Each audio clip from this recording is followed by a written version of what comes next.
So we are at the MB&F Madhouse today with our very good friend Stephen McDonnell. Stephen, with whom we go way, way back to the origins of MB&F, but that's another story. We won't get into that. That's another story, Charris. Yep. Totally different story. What we are here to talk about is your amazing work for us. First of all, with the Perpetual, of course, but also mainly today with the Sequential Evo.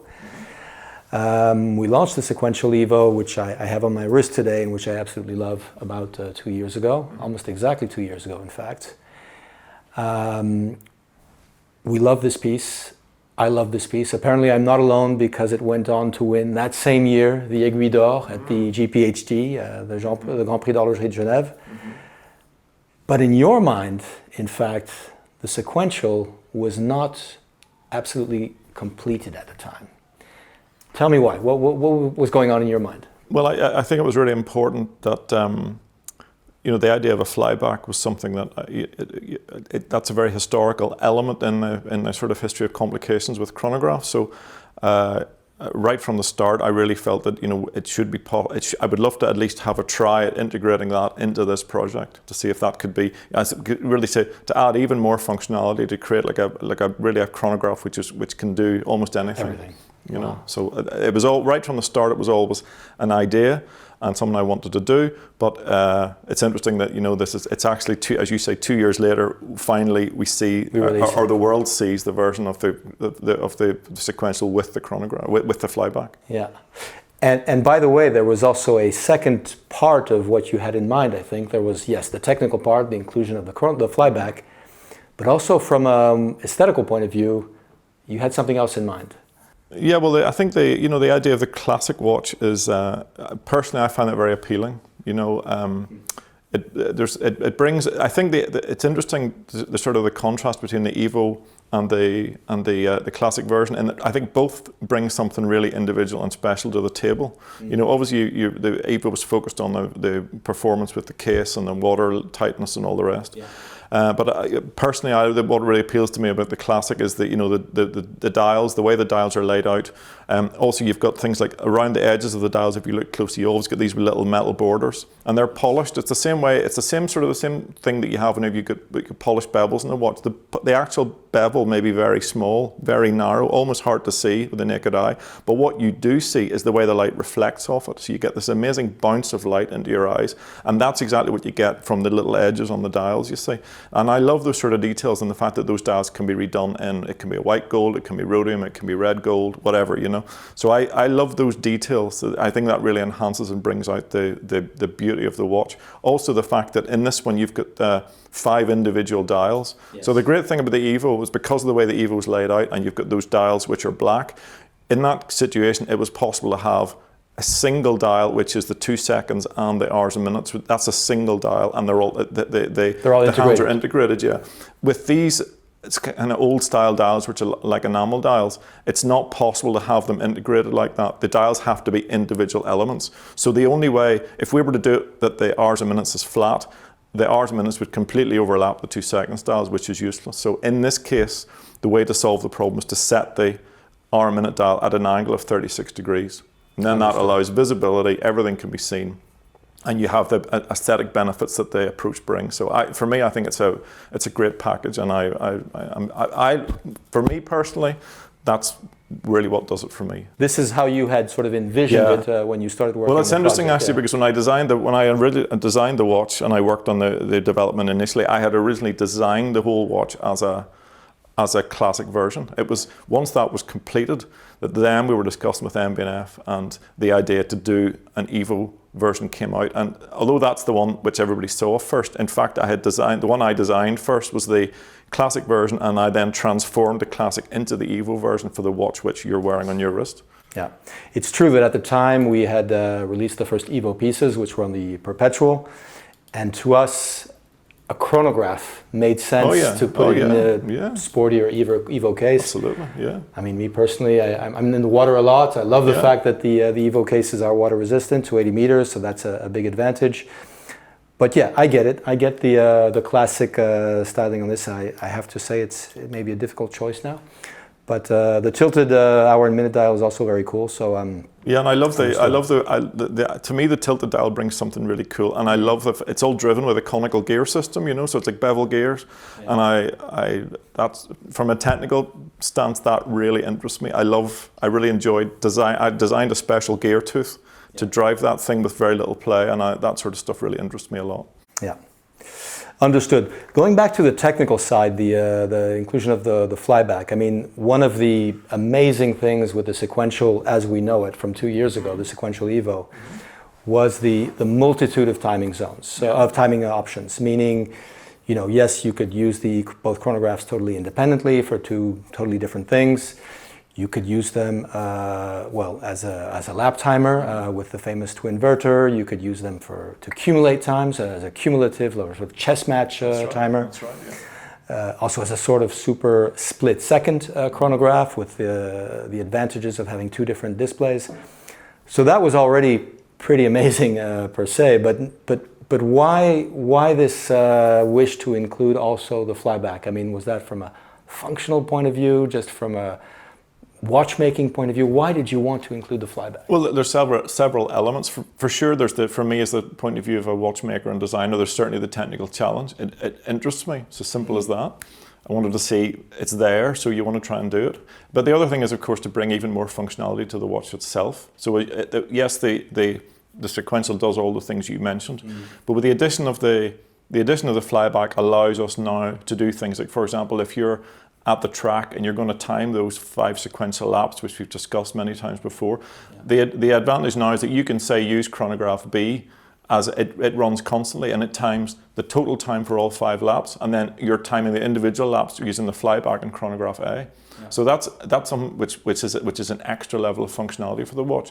The other thing it's really useful for is things like where, for example, you've got predetermined fixed times. So of course the classical source for why the flyback mechanism was developed back in the 1930s, 20s or 30s, was for aviators, exactly. So you could accurately time different legs of a flight on the flight path. Yeah.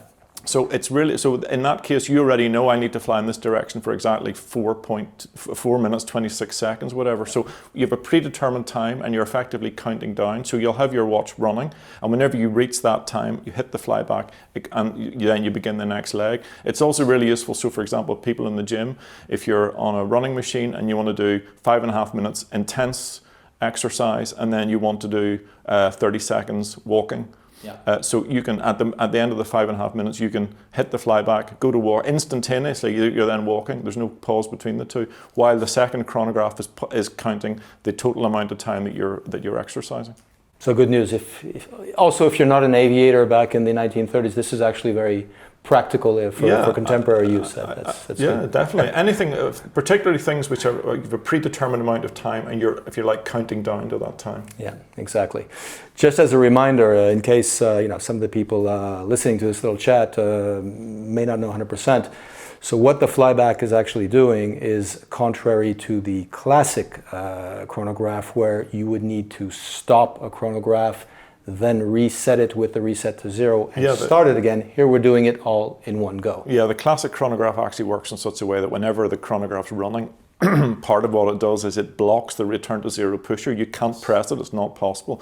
Because if you could press it, you'd be trying to reset the counters while the chronograph's running. The chronograph in that case, the chronograph system is joined, it's linked to the basic movement, so you can't return those counters while it's joined to the basic movement. You'd instantly stop and jam the whole system. You could even break the teeth in the wheel. So you have to, how it works is when the chronograph's running, there's a system whereby the hammer is deactivated. You can't press that button. Yeah. So the difference now with the flyback is that you don't have this deactivation. Of course, you can press the flyback while the chronograph's running. So what the flyback actually has to do is, there's a lot going on in that press.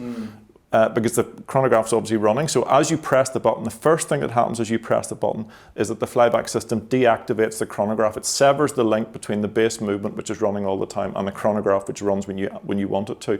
It firstly deactivates the chronograph. The second thing it does is return the counters, all the hands, to 0. Sure. And then whenever you release the button, it restarts the chronograph. So there's actually 3 actions. 3 actions. It seems like it's instantaneous, but actually 3 actions happening. And not only 3 actions, but you must respect the order. You must deactivate the chronograph before you return the counters to 0. Yes. And importantly, because as you said, this was something that you had planned from the very beginning of the sequential, that's right. even though we released it first as a non-flyback Evo version, you had integrated, from a technical point of view, the possibility of including this flyback function. I mean, if we look at some of the images you brought along here, well, this is you can get a glimpse. This is the original prototype. So this is the very first sequential that existed. This is the one I built in my workshop in Belfast. So, and it's actually unique because this one's funny because I integrated the flyback system into the watch right from the start. But when we did the prototype, we were prototyping the Evo version, so there was no flyback on the Evo version. So what I did was I made only for the left-hand chronograph, I made all the parts myself for the flyback. So I made the hammer, I made all of the jewel and the roller and all that sort of stuff, just so I could try and get it to work. So this is the only one that has got one flyback exactly on the left-hand side and the normal chronograph on the right-hand side. And it's interesting, the prototyping actually. I spent about 9 months in total on the prototyping of the sequential, but 4 of those months were spent only on the flyback, and I had to redesign the flyback 6 times to get it to work. On the 6th iteration, it worked. Which is, by the way, one of the reasons why we launched the piece without the flyback function at the time. We could have delayed the whole process and taken the extra time to include the flyback, but we decided that there was already a lot there in the initial sequential, that it had, again, so many timing modes, it was bringing so many new things to the table that we could go ahead and do that. That's right. And give ourselves the extra, 2 years now, even though obviously you haven't been working full time for 2 years on this, but to give ourselves the time to then come out with this more classic version with the flyback as a second step. Yeah, you have to understand that the flyback adds extra stress and demand to the chronograph system. So everything about this watch was new. We had this completely new system with the dual vertical clutches and how they're being operated. There's many, many, many things which are new. Of course, the watch has got about 5 patents or something, which are all covered. All these mechanisms which are covered. So it really would have been too dangerous, too risky to add the flyback in on top of all that straight away. It was really necessary, even though I had prototyped it, and even though it worked in my prototype, okay, that's fine. But in terms of a watch which is commercially available, we needed to prove that the whole basic concept was sound, and that it worked, and that it still worked, 2 years later, and that it's robust before you go adding the flyback on top. It would not have made any sense to do it that way. Understood. By the way, one of the things that's very, very important to you for all the work you do is, yes, you want to provide very practical, very functional solutions for the user, and we see that on the sequential. That's what's very obvious, what's very visible, all these different timing modes and so on. But equally as important, maybe even more important to you, is making sure that the system actually works properly. And all these inherent flaws, as you say, you see in conventional systems, whether it is the perpetual or now the chronograph, that's something you absolutely wanted to solve with the sequential. That's right. Hence the famous jeweled vertical clutch. Jeweled vertical clutch, that's right. There was something similar with the flyback here. Well, the flyback was a long process, as I say, because it was six redesigns. It's always the same thing. People look at the watch and they think, oh, by magic, there it is. But there's a really long and torturous process to get to that point, So I brought a few images just to give you a sort of a feeling of a little bit the context and how the thing evolved. So as I say, that's my prototype. And you can see the flyback on the left-hand side. To give it a wee bit more context, this is the same watch, but we're now a little bit closer, and you can see on the left hand side, you can see the opening in the hammer. So the hammer is this big component here. This is the hammer, and this is the thing which returns the counters to 0 whenever you hit the button. So as you see, there's an opening in the hammer, and within this opening sits this jewel, whereas if you compare with the other side, there's no opening of any kind. So we go a little bit, just to give you the context, so we go a little bit closer. Here now we're looking at the left hand side one, and you can see that there's a little red jewel which is there. And now we start to get to the heart of the matter. So we're looking more closely. Here's the flyback system itself. The jewel is just here. Yeah, you can see it there on its little post, and you can see the opening in the hammer. Now the opening in the hammer is shaped just to allow the jewel to pass, that nothing touches, you know. But the hammer and so on, I think I made 6 of those hammers to get this to work. So the key to the whole thing is this jewel. You can see the little pink outline here, and the jewel works like a roller. And if I'm not mistaken, the jewel was not there at the beginning of the process. No. Oh yeah, that's the thing. Okay. So the roller is sitting on a pin which is mounted on a lever. Now you can't see the lever because it's hidden within the watch in this picture, but if I pull that lever out, this is actually the lever, which all you can see is the roller on the tip of the lever in this other image, but this is what the lever looks like, and this is one of the 2 levers which actually engage and disengage the clutch. Yes. You see it's got a foot down here, and that foot actually, whenever you stop the chronograph, it goes into the clutch, lifts the ring, and severs the frictional link between the base movement and the chronograph system. So this is one of so each chronograph has got a pair of these levers which work in opposition. So the jewel is mounted here, and you can see that it's sitting on a pin, and it's got a little ring on the top to keep it in place.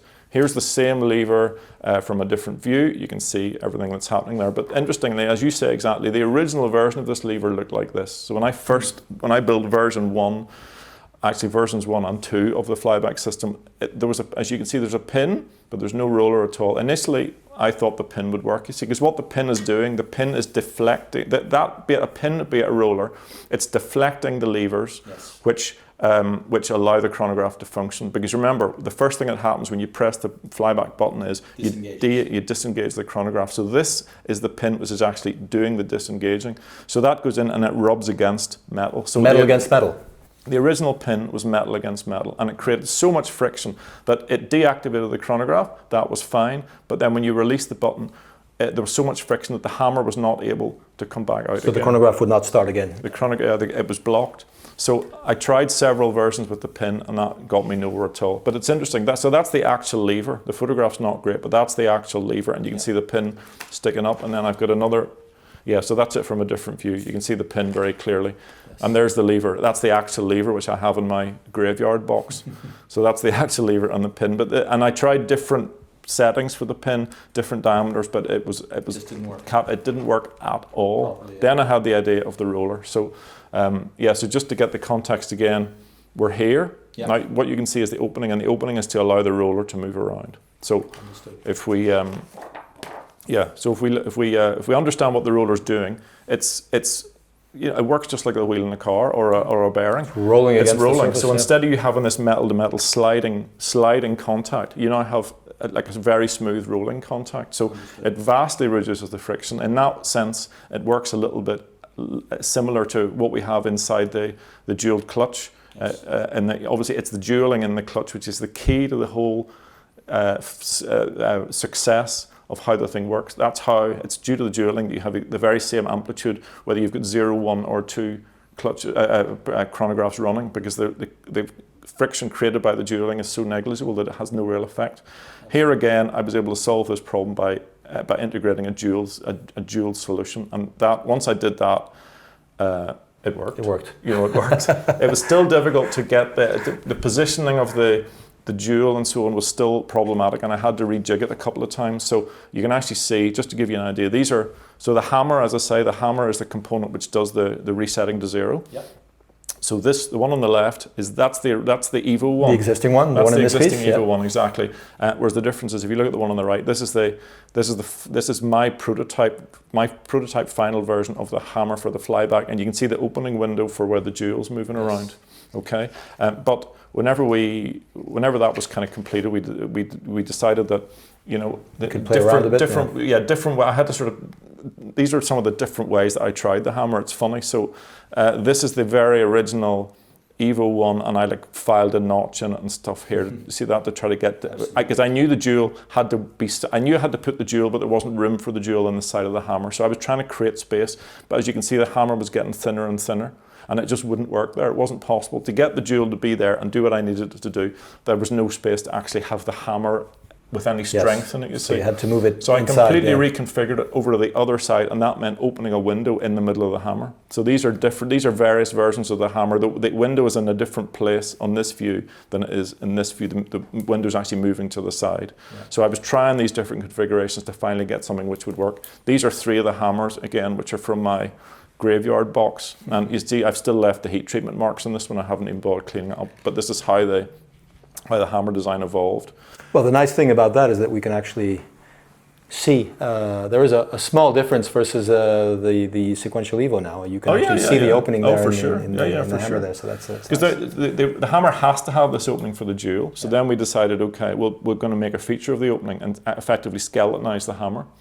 So I was able to, increase the size of the cutout to give something which is aesthetic and works well with the dial. So that's what we ended up actually doing. I designed all sorts of different versions, but for example, the version on the left is a version that we tried. We decided it wasn't the thing, and actually the final version of the hammer is the one which you see here on the right hand side. That's it. Exactly, yeah. Interesting, because as you said, I mean, it's not for the same reasons. The jeweled clutch we have on the basic sequential movement is there to solve the whole problem about the amplitude when you engage or disengage the chronograph. Right. Yeah. But it was solved thanks to a novel jewel system, which did not exist before. Yeah, because and here you we have see, a even jewel that jewel, I mean, I wasn't, there's many companies in Switzerland make jewels for watches for all sorts of different uses in watches, and that jewel simply didn't exist. I had to make the jewel, to do the prototyping, I had to make the jewel myself, just one. Okay. Make it myself to try it in the watch, because obviously if you want to get a jewel like that made, you have to get thousands. Yeah. There's no point in ordering thousands of jewels if it doesn't work. So I made the jewel myself that we could try it. So it is interesting, because there's no sort of similar systems being used elsewhere, because even the jewel wasn't available for me to try. Yeah, understood. Excellent. Well, I trust you're happy with the result. I hope you are. The more classic style. I think it looks great. Yeah. I think it looks brilliant. I really this really appeals to me, and I think the styling really for me is just it ticks all the boxes. I think it looks great. Okay. Well, we've obviously put it in the more classic legacy machine case as well. So yeah, the strap is not integrated like the Evo. It's a platinum case, classic material. Nice weight to it. Yeah. Pale blue dial plate, as we call them, in the background there. Again, I trust that works for you. It works well. Okay. Yeah, it works well. Excellent. I think it's a beautiful thing. I'm delighted with it. It's quite emotional to see it, actually, to be honest with you. And the crazy thing is, Stephen, you still don't wear a watch. No. And by no means these, but even another watch you would know, you're just not comfortable wearing watches. Not really. No, it's too much effort, too many. It's too visceral, too emotional, Yeah. Wow. Okay. Well, thank you, Stephen, for putting together this evolution of the sequential movement, which, as we said, adds a new flyback option to both chronographs, of course. So even though your initial prototype was on one of the chronographs, on this it is on both, of course. So you can use either chronograph with or without the flyback option. That's right. A nice addition to the lineup. Yeah. There you go. Thanks, Stephen. My pleasure. Good to see you.